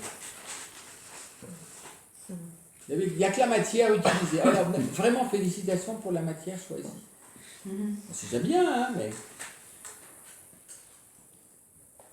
Vous voyez, la première question, mais au fond, qu'est-ce qu'il a voulu dire? Qu'est-ce qu'il a voulu exprimer? Et vous voyez que l'art, ou une réalité artisanale, on va demander à quoi ça sert, comment l'utiliser, comment il a conçu l'utilisation d'une chose. Vous pouvez faire Je sais pas, vous pouvez faire même une chaise de beaucoup de manières. Vous voyez? Si c'est une chaise pour être plutôt confortablement se reposer, si c'est une chaise plutôt pour travailler, si c'est une chaise qui est simplement un point d'appui, hein, vous savez, comme une miséricorde hein, dans une stalle, hein, c'est juste un point d'appui. C'est pas vraiment une chaise, c'est pas vraiment debout, c'est juste un peu appuyé. Vous voyez? Donc, j'essaye de remonter de l'œuvre à ce que l'artiste a voulu faire, ou l'artisan a voulu faire. Donc on pourrait dire à quoi? À son inspiration. En tout cas à son projet. Son projet, qu'on appelle en latin idea. Son projet. Vous comprenez ça? De l'œuvre, qu'est-ce que l'œuvre laisse visible quelque chose? Ce n'est pas vraiment une réalité. C'est pas une réalité naturelle. Je ne trouve pas ça dans la nature. Vous pouvez trouver 3 branches. Vous savez, dans un tronc et 3 branches, ça peut ressembler à un trépied. Mais ce n'est pas un trépied qui a été fait par quelqu'un pour traire les vaches, par exemple. Je pourrais prendre un tronc avec 3 branches qui partiraient. Je te dis, oh, je peux m'utiliser ça pour traire ma vache. Mais bon, j'ai utilisé les moyens de la nature. Mais je vous promets qu'un vrai trépied, c'est mieux. Et donc, quand quelqu'un a conçu le trépied, il a conçu de telle manière qu'on y soit bien, que ce soit en même temps léger, que ce soit à la bonne hauteur par rapport à la vache qu'il faut traire, etc. Et que je puisse mettre mon seau là entre mes jambes et que je puisse le tenir. Et que, voilà. Donc, il a pensé ça, un bon trépied et un mauvais trépied. Et alors, vous l'essayez, vous allez voir, oh là là, si elle bouge un peu, je vais tomber à la renverse, parce que le trépied, il n'est pas très trépied. Il est un peu trop étroit. Mais il ne fallait pas prendre beaucoup de place. Et s'il est trop stable, il prend tellement de place qu'entre les 2 vaches, eh ben, ça va poser des problèmes. Vous voyez? Donc tout ça, mais vous voyez, mais je donne un exemple, parce que tout ça dans le projet créateur, en fait, de quelqu'un, tout ça est présent. Je vais faire un trépied comme ça. Donc si je veux avoir une intelligibilité de la production humaine, de ce qu'a fait l'homme, il faut que je remonte à son projet. Et son projet, ce qu'on appelle l'idéal, c'est le projet qu'il va essayer de réaliser. Vous voyez, par exemple, quand vous voulez construire une maison, normalement, il y a des plans. Alors, selon les époques, on faisait des plans pas de la même manière. Aujourd'hui, c'est des plans au millimètre, tout comme c'est. Et d'ailleurs, il faut faire un tel appel d'offres que si vous ne faites pas le traité, c'est fichu. Quand ils construisaient des cathédrales, ils ne faisaient pas des plans comme ça. C'est un plan directeur. Après, On s'adapte. le maître d'œuvre Ouais. le réalise à la fois comme il peut et comme il veut. Même si les travées ont en gros la même... Mais c'est pour ça qu'on ne s'y ennuie pas. On ne s'y ennuie pas. C'est pour ça que quand vous arrivez dans une grande église néo-gothique, même si elle est très bien faite, vous commencez à vous ennuyer parce que c'est déjà au cordeau. Vous voyez, c'est comme ça. Tout est déjà tout alors c'est symétrique, c'est bien fait, c'est tout ça. Disons pas que c'est mal fait. Mais il n'y a pas d'acte créateur à l'intérieur même de la réalisation. Parce que normalement, je n'ai jamais frappé, je connais bien un facteur d'orge là qui il fait un projet, il l'entend, il dit oui, il faudrait faire ça. Très bien. Bon. Mais quand il est en train de le faire, je me souviens de notre ami Duchesne, en étant en train de faire quelque chose, il se dit un dimanche matin, il dit écoutez, non, écoutez, on pourrait faire ça, comme ça, comme ça, comme ça, comme ça, comme ça. Et en utilisant autrement le matériel qui était là, avec une diversité plus grande et tout ça. Je dis oui, on y va. Heureusement qu'on n'avait pas d'appel d'offres et que c'était pas. Mais on a laissé l'artiste, en le faisant et en voyant les lieux et comment ça se faisait, il a continué de laisser s'enrichir son inspiration et donc son projet. pour un projet plus intéressant que celui qu'il avait fait initialement, qui était déjà bien, mais aujourd'hui c'est très difficile ça. Parce qu'aujourd'hui, c'est ça qu'on a décidé, et ce qui est en dehors du truc, alors à moins de faire, comment on appelle ça, un truc au travail. Un avenant, voilà, en disant, voilà, on a trouvé une fondrière, alors il faut mettre... bon, mais de laisser l'artiste continuer de créer même dans son plan, vous voyez ce que je veux dire? Ça, c'est difficile aujourd'hui, et pourtant c'est ça qui fait que dans une cathédrale, par exemple, rien un édifice roman ou du premier gothique, déjà, quand ça devient flamboyant, et c'est déjà plus... Mais vous voyez, vous avez l'impression d'asymétrie dans la dissymétrie, ce qui donne, comme le corps humain. Le corps humain vous donne l'impression d'asymétrie, mais il est dissymétrique. La moitié droite et moitié gauche n'est pas du tout superposable. Mais ce qui vous frappe d'abord, ce n'est pas la dissymétrie, c'est la symétrie. Mais une symétrie dans la dissymétrie. Ce qui fait que les deux côtés sont complémentaires, en fait. Ils ne sont pas identiques, ils sont complémentaires. Et peut-être un artiste qui va représenter le corps humain va me mettre ça en lumière, ce que je ne vois pas naturellement. Vous voyez, puisque je vois 2 yeux, 2 narines, bref, pas de bouche, mais enfin bon. Donc, si j'explore, qu'est-ce qui va me donner l'intelligibilité de l'œuvre réalisée, c'est quoi? C'est un fruit de l'intelligence, lié à la sensibilité, lié à l'imagination, et qui a été elle-même nourrie de tout ce que j'ai pu voir, de ce que d'autres ont fait.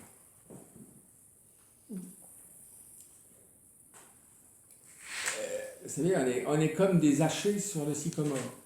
Ce que nos ancêtres ont fait, normalement, ça devrait nous aider à aller plus loin. Sauf dans un processus révolutionnaire où je vais au contraire annihiler ce qui me précède et penser que je vais faire un total renouveau. Ça vous rappelle quelque chose, sans doute. Je n'ai aucune référence à personne. Bon. Mais est-ce que c'est réaliste de faire un total renouveau? Vous pensez que vous allez faire, enfin, à moins d'être le Christ, mais de faire un total renouveau? Quel est le vrai renouveau? C'est l'intelligence humaine qui, étant en rapport à l'homme, à la réalité, peut-être aussi dans un aspect contemplatif, et étant assez humble, même s'il ne l'est pas, mais en tout cas pour recevoir ce que ses prédécesseurs ont fait. Mais des grands artistes ne pensent jamais faire des choses de rien. Vous voyez, je prends Jean-Sébastien Bach. Bon, il est orphelin très jeune. C'est son grand frère qui le recueille. Et son grand frère lui donne au compte-gouttes quelques chefs-d'œuvre connus et que on apprenait à composer en regardant les chefs-d'œuvre des prédécesseurs. Et généralement les recopiant. Et alors comme il voyait que le plus jeune était plus doué que lui, il mettait sous clé les trucs. Et alors je ne sais pas comment il se débrouillait. Il avait réussi à les subtiliser et il les recopiait la nuit, à la bougie, enfin... parce que, en fait, son frère aîné ne supportait pas que ce petit génie-là. Donc il l'affamait et il ne lui montrait pas pour qu'il ne le dépasse pas. Hein. Mais c'est comme ça qu'on apprend. Et son propre génie fait de tout ce qu'il a reçu du meilleur, enfin en tout cas de ce qui se passait, et dans l'Europe entière, hein, de l'Italie, de l'Allemagne, de la France et tout ça. Là, c'était les 3 grands lieux d'inspiration. C'est là que se forge sa propre inspiration. Cette expérience des œuvres des autres, ou de l'artisanat des autres, ou du travail d'ingénieur des autres, enfin de mes prédécesseurs, on peut dire c'est une expérience artistique. C'est ça, l'expérience artistique. J'ai une expérience. Il faut que j'ai été touché par ce que mes prédécesseurs ont réalisé. toucher positivement ou même négativement, je ne ferai jamais comme ça. Ça peut servir aussi. Pour que puisse germer une vraie inspiration. Et une vraie inspiration, c'est quelque chose qui m'est propre. Mon inspiration n'est pas celle de mon voisin. C'est pour ça que quand je cherche ce qu'il a voulu faire, j'essaie d'atteindre la qualité de son inspiration. Quelle est l'inspiration d'un Fra Angelico, d'un Michel-Ange, je sais pas quoi. Et quand vous êtes avec un artiste, vous voyez qu'il voit quelque chose qui vous semble normal, mais de ça surgit en lui quelque chose qui a un certain rapport avec ce qu'il voit, mais en même temps vise à porter quelque chose d'autre. Et de plus profond que la simple carte postale. C'est ça une inspiration. Et vous voyez bien, quand vous devez composer quelque chose, composer sur ne serait-ce qu'une lettre, j'ai pas d'inspiration aujourd'hui. Je sais pas quoi lui écrire ou comment, j'ai pas d'inspiration. Alors des fois en vous promenant, vous voyez, c'est une espèce de lumière à travers laquelle va pouvoir se cristalliser, se concrétiser un vrai projet. Vous voyez, dans le projet, je suis au principe même de ce que l'homme va réaliser. Et c'est pour ça que des fois l'artiste n'est pas content. Vous, ça vous plaît, mais lui, il n'est pas content. Parce que ce qu'il a fait ne correspond pas à son projet. Il n'a pas réussi à faire ce qu'il projetait de faire, et lui, ça ne lui plaît pas. C'est pour ça que certains artistes qui sont très, très fougueux, quand ils sont devant ça, ils détruisent leurs œuvres. Mais ceux qui les voient, mais disent, mais c'est beau, c'est... Oui, mais si l'artiste voulait d'abord réaliser son projet, quand il y a un décalage trop grand entre ce qu'il a réalisé et son projet, il vit ça comme un échec. Parce que la lumière qui va présider à l'exécution, c'est le projet. C'est pour ça que le projet est cause exemplaire. On voit donc la finalité pour commencer l'œuvre. Alors, la finalité, oui, c'est une réalisation. Et je veux que ce projet prenne corps à travers une matière. Mais vous voyez que le projet joue le rôle. La première cause qu'on découvre, c'est une cause exemplaire. Parce que quand l'artiste travaille ou qu'il sculpte la pierre ou le bois, qu'est-ce qui dirige au fond sa main, son marteau, son comment on appelle ça, Burin. non, Pinceau. non, un sculpteur. Ça c'est le pinceau pour Le le burin, C'est pour nettoyer. le marteau, Un nettoyeur, je peux vous dire. Mais... le ciseau. Super. le ciseau. Le ciseau. Qui dirige le ciseau. Vous voyez, le marteau, le ciseau, la main. Oui, c'est quand même. Regardez, c'est un C'est mouvement. près de- Mais regardez, il fait ça comme ça, mais qu'est-ce qui préside chaque chose? Comment il tient le truc? Comment il l'oriente? Comment il frappe? Pourquoi il frappe comme ça? Beaucoup de fois, peu de fois. En fonction de quoi? En fonction du résultat. Et le résultat, pourquoi il continue? Pourquoi il s'arrête? Pourquoi il va un peu à côté? Pourquoi il va au-dessus? Projet. Qui est donc, vous comprenez, c'est une cause exemplaire. C'est-à-dire, c'est l'exemplaire. C'est sur ce projet que je m'aligne à travers tout ce que je fais très concrètement. C'est extraordinaire, vous Oui. savez ça. Le projet exemplaire. Comment Le projet, Le projet cause et exemplaire. la cause exemplaire. Et le projet, ce qu'on est la source, c'est à la fois l'expérience qu'a l'homme, là, et puis l'expérience des autres, l'expérience artistique, et puis une inspiration. Tiens, je vais peindre une forêt de bouleaux. Ben pourquoi tu veux peindre des forêts de bouleaux? Ah non, mais ça m'est venu comme ça. Tu veux pas faire des sapins, je ferai, ça fera plus Noël. Tu peux pas peindre des sapins. Ah non, c'est des bouleaux. Essaye de faire des... Non. c'est le boulot. Ah oui. Vous voyez? Pourquoi? D'où c'est venu ça? Une inspiration. C'est pour ça qu'on dit c'est un artiste inspiré ou pas inspiré. Quand c'est pas inspiré, il fait des choses conventionnelles. Vous voyez, il répète, il reproduit. Vous savez, il y a des sculpteurs comme ça qui, à Saint-Véran par exemple, ils sculptent des Christ en croix, vous voyez. Mais ils sont tous sur le même modèle. Donc il n'est pas inspiré à chaque Christ, vous voyez. Il est peut-être pas mal, mais... Et si vous les prenez les uns après les autres, ils ne sont pas tout à fait identiques. Mais c'est le même truc. Hein? Donc en fait, il est un peu... C'est pas la chaîne, mais il n'a pas une inspiration particulière. Non, il est en train de faire des Christ qu'il va vendre. Il a vu que ça marchait, c'est ça. Mais il est peut-être pas mal, hein. Je veux dire, c'est pas... Vous voyez? Et il n'est pas industriel. Mais c'est pas... Parce que vous voyez, une vraie œuvre, c'est...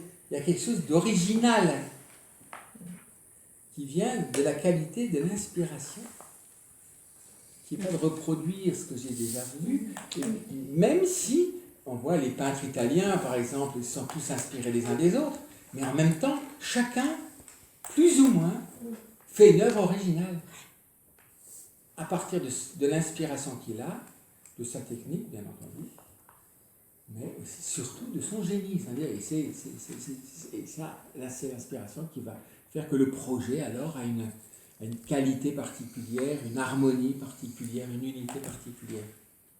Vous voyez? Tout est là. C'est la cause première, directrice de ce qu'il va faire. C'est l'intelligence humaine, liée à l'imagination, et à la sensibilité, et au corps. Vous voyez ça? Donc on a déjà trouvé la source de la réalisation. Un secouriste du SAMU qui intervient sur un accident grave de la route, est-ce qu'il utilise son inspiration pour sauver l'accidenté? Alors, il y a des deux, parce qu'aujourd'hui, tout est très codifié. Donc généralement, il essaie de faire un diagnostic du mal, et après, il a une procédure. Sauf que un bon secouriste ou un bon médecin urgentiste va toujours faire de la procédure relative à son flair, c'est-à-dire au cas particulier devant lequel il se trouve. Et il peut faire quelque chose que normalement on ne ferait pas, parce que le cas particulier demande ça, et que la procédure générale ne peut pas prévoir. Parce que pour lui, vous voyez, l'inspiration, le but du projet, c'est d'abord de lui sauver la vie, si possible qu'il n'ait le moins de séquelles possible. Et donc, sa capacité à percevoir à la fois les lésions objectives et aussi le terrain particulier dans lequel se trouve cet être, s'il est en bonne santé, s'il n'est pas en bonne santé, on ne va pas faire la même chose, ni de la même manière. Si quelqu'un a bonne santé, il peut peut-être prendre un risque un peu... parce que ça va tenir, ça va passer. Si c'est un vieillard, non. Si je tire trop, ça va lâcher. Par exemple. Hein. Donc c'est un art qui aide la nature. Donc l'inspiration est faible, mais elle peut être astucieuse. Vous voyez ce que je veux dire? Il ne va pas réinventer le corps.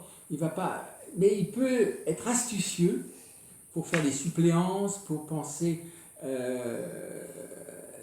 télescoper telle chose, vous voyez, pourquoi?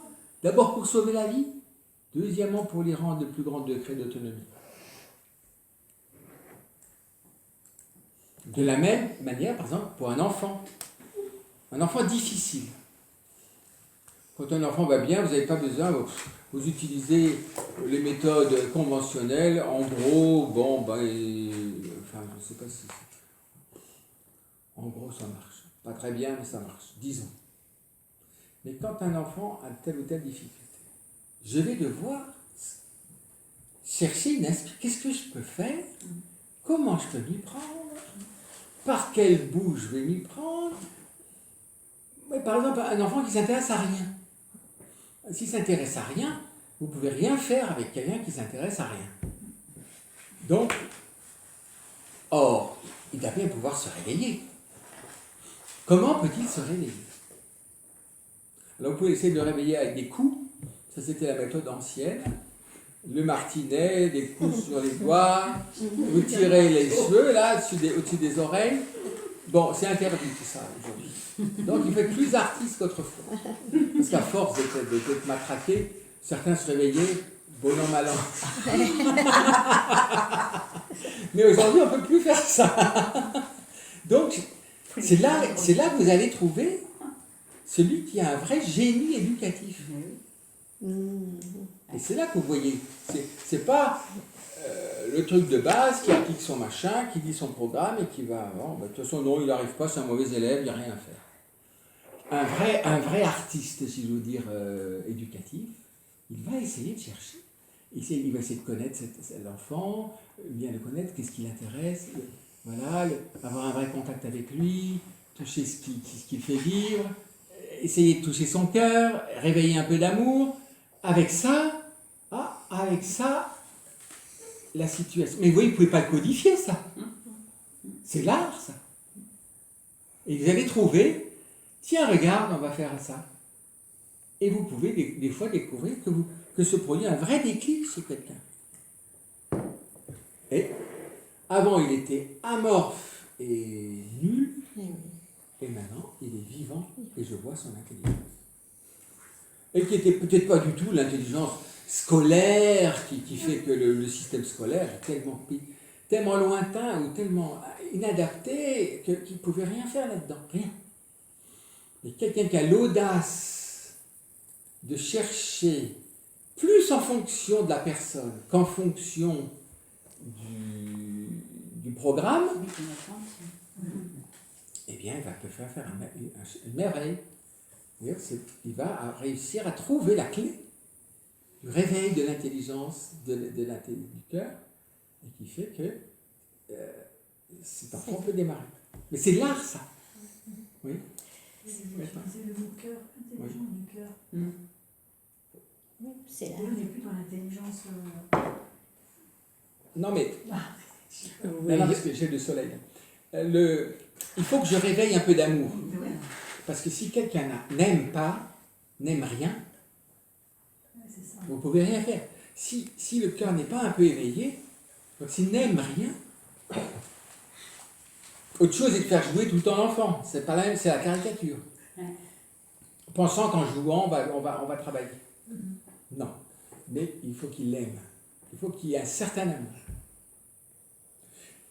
Un amour de quelque chose. Avec ça, parce que c'est l'aspect de la motivation. Hein. Et ce qui fait que quand je n'arrive pas, et que le sens du devoir n'existe pas, et qu'il n'y a pas de motivation, c'est difficile. La peur aussi, ça peut jouer, la peur de rater, la peur d'être exclu dans le monde futur. Alors il y a des enfants qui ont peur de l'avenir, alors ceux-là, ils peuvent travailler par peur, pour éviter les ennuis que produit le fait de tout rater. C'est quand vous ratez tout, vous pouvez avoir beaucoup d'ennuis après, parce que c'est plus compliqué. Mais il y a des enfants qui ne sont pas impressionnés par le futur parce que ça ne les touche pas. Donc la menace, la peur, si vous lui dites, si tu ne travailles pas, plus tard, tu ne pourras jamais faire un bon métier ou tu pourras faire, ça ne marche pas du tout. Hein, vous voyez ? Ouais, c'est vrai. Je m'en fous. Bon, alors, donc là, vous êtes devant une matière vivante, qui est une personne. Et je dois chercher une inspiration pour avoir un vrai projet qui va pouvoir sortir cet enfant de cet état et lui permettre de pouvoir de nouveau exercer en fait les facultés qu'il a, en fait, mais qui ne sont pas mobilisables, ou qui ont été verrouillées, ou qui sont... voilà. Donc, c'est un art éducatif.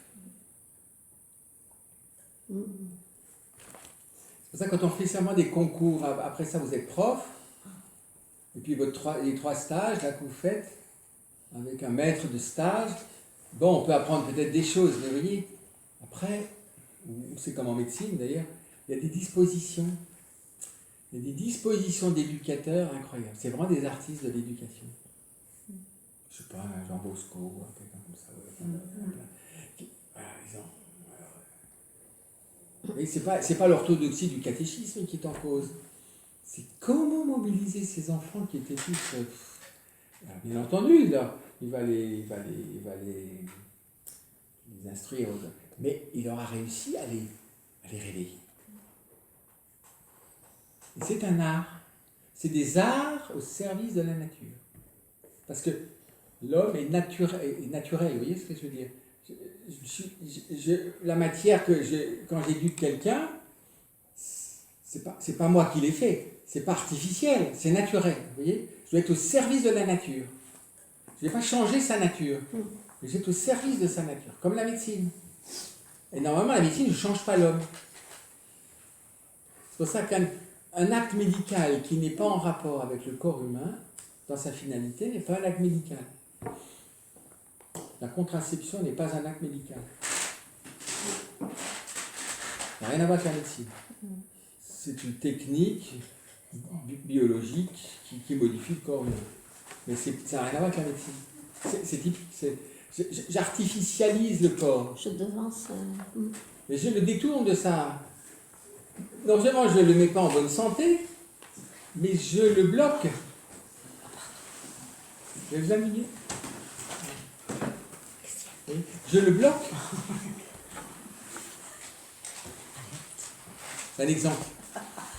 C'est pour ça que quand on ne voit plus, vous voyez par exemple, quand je ne vois plus la médecine comme un art, mais comme au fond une technique sanitaire, de celui qui connaît la biologie et le fonctionnement du corps humain, donc je vais le mobiliser pour les projets sociétaux concernant les modes de vie que veulent les hommes. Donc je détourne le médecin de son art propre. J'en fais le technicien du corps pour qu'il fasse ce que je lui demande. Oui. Oh, C'est une déviance après qui est poursuivie. Oui.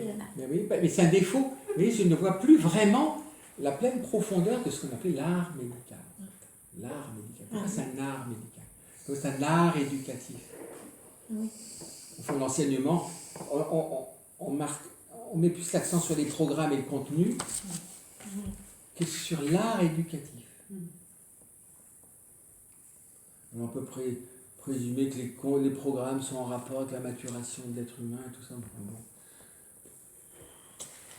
Si on était vraiment libre, on suivrait un chemin et aussi d'enseignement lié à cet art éducatif selon le développement de chaque enfant en quelque sorte. En gros, enfin, vous voyez, il y a des constantes, mais quand même, pour un, il vaut mieux arriver peut-être aux mathématiques plus par l'art que de vouloir à tout prix asséner les mathématiques comme ça directement avec un mur qui est fermé.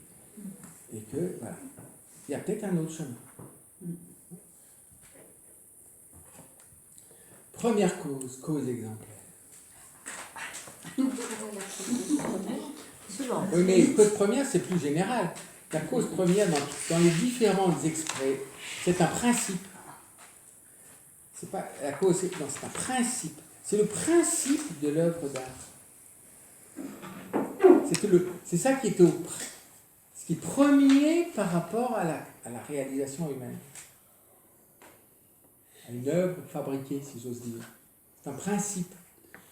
Mais c'est une cause qui est exemplaire, puisque quand l'artiste travaille, il travaille. Qu'est-ce qui est efficace en lui quand il travaille? Son projet. C'est le projet qu'il réalise. C'est le projet qui va alors conditionner et même déterminer tous les choix qu'il va faire après. D'abord, en quelle matière il va faire ça? Si c'est du bois, si c'est de la pierre, si c'est de la terre glaise, si c'est du métal, si c'est de je sais pas quoi, si c'est de la pâte à pain, si c'est je sais pas quoi. La matière. En quoi? Deuxième cause. En quoi? Et ça, vous savez, quand vous voulez acheter des statues, c'est le gros problème. En quoi? En quoi c'est? Parce que c'est imitation bois. Il y a des pâtes avec du bois. Alors c'est du bois, mais c'est pas vraiment du bois. C'est du bois moulé, c'est pas du bois sculpté. Vous voyez. Et c'est plus cher parce que c'est du bois. Après, il y a des résines. Enfin, vraiment, vous voyez, enfin bref. J'ai essayé de voir si le matériau correspond au prix. Après, il y a l'aspect aussi, mais si l'aspect vous plaît, mais que le matériau n'aime pas très, même si l'aspect plaît et que le matériau n'est pas noble, ça. C'est embêtant.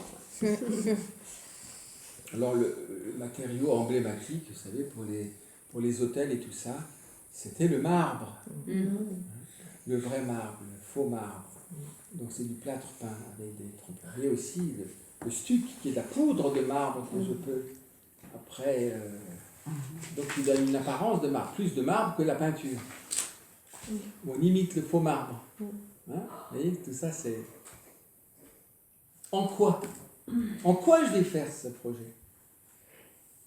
Très important. L'artiste, il connaît la matière par le fait de la travailler. C'est la première connaissance que l'homme a de la matière en la travaillant. Puis-je vraiment connaître la matière si je ne l'ai jamais travaillée? C'est une grande question d'aujourd'hui. Hein. Parce que notre rapport à la matière est faible. On est matérialiste, mais on n'a aucun rapport à la matière. C'est curieux quand même, non? On est matérialiste, on n'a aucun rapport à la matière. Oui, mais les travaux manuels pour tous. Oui. Même oui, c'est vrai. Les magasins de bricolage, c'est connaissance. C'était une œuvre. Tu peux bricoler.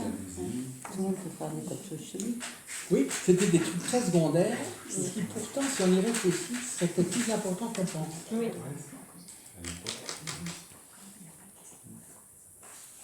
Donc en quoi c'est? Alors des fois, vous voyez dans l'art moderne des choses assez astucieuses. L'utilisation des matériaux, des fois les plus... Les recyclages de déchets.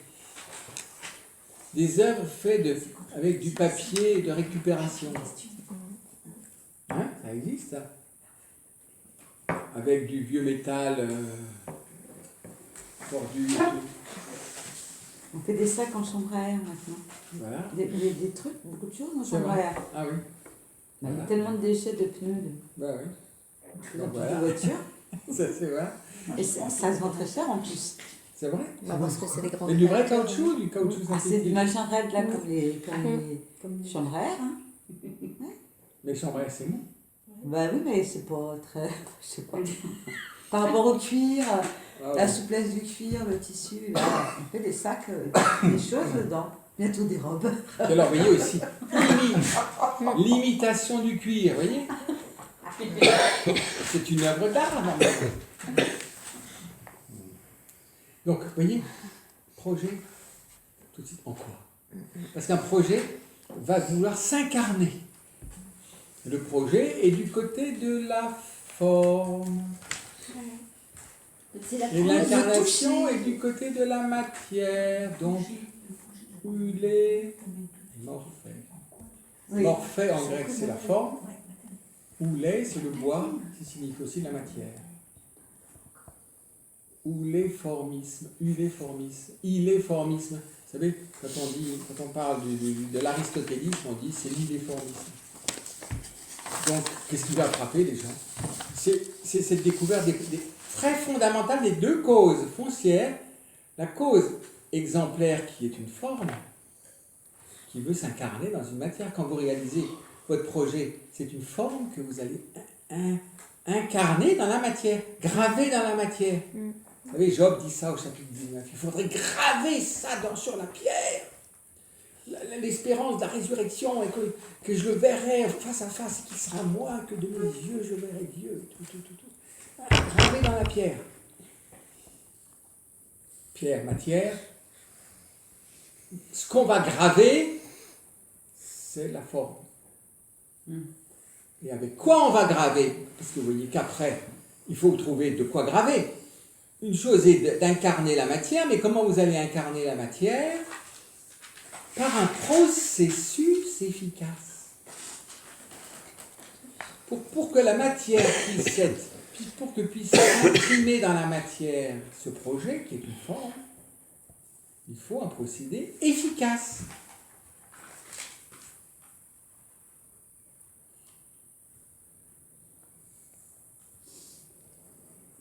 Et là, on arrive à une troisième cause. Troisième cause, cause efficiente.